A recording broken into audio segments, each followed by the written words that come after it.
This term we've talked about stories and about how those stories intersect with the Christian story. We've thought about how our stories might call forth our compassion and our empathy as we receive each other's stories well. We've thought about the courage and the creativity it takes to tell our own stories and what it might mean if those are not received well.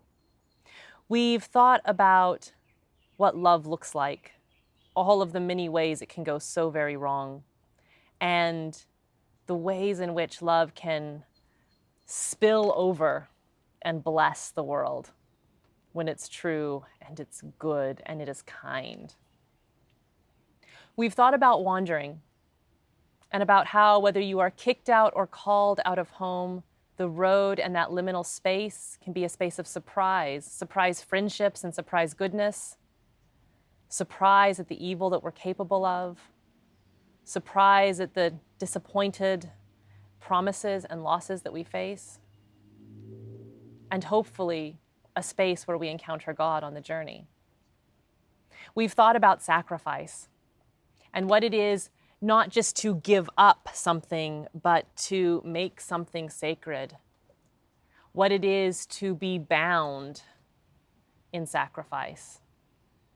What it is to be bound to God, what it is to be bound to a text, what it is to see our gambles transformed into faith because of the character of the one who is running the game.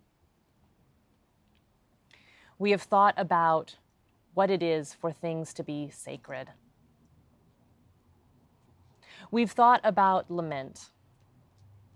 This world is full of so much suffering, so much evil, so much inexplicable hurt and brokenness, so much disappointment.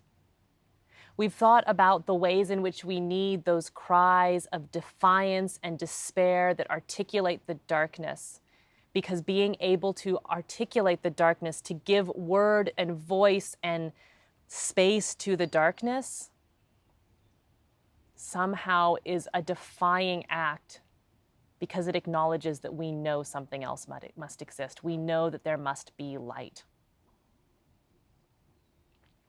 And we've thought about marriage and how reconciliation and redemption, when we bring together our hurt and our pain and our suffering with love and kindness, when that hurt and suffering and pain is met by kindness and covered over by grace and kindness and chesed, how that can start to work a sort of healing, a sort of reconciliation, and a sort of redemption that might just someday bring blessing to everyone around us.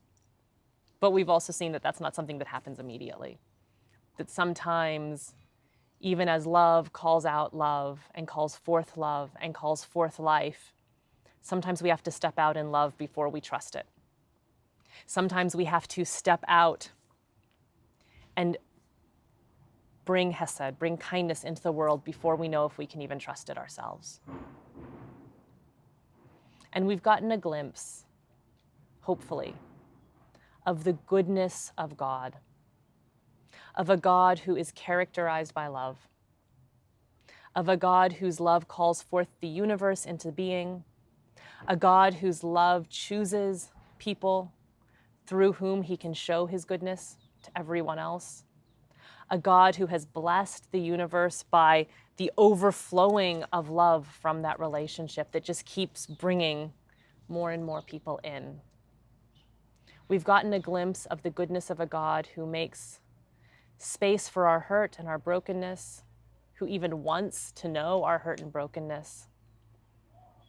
We've gotten a glimpse of a God who will meet us on the road, a glimpse of a God whose character we can trust, and whose character will transform our gambles and our questions and even our darkness into blessing.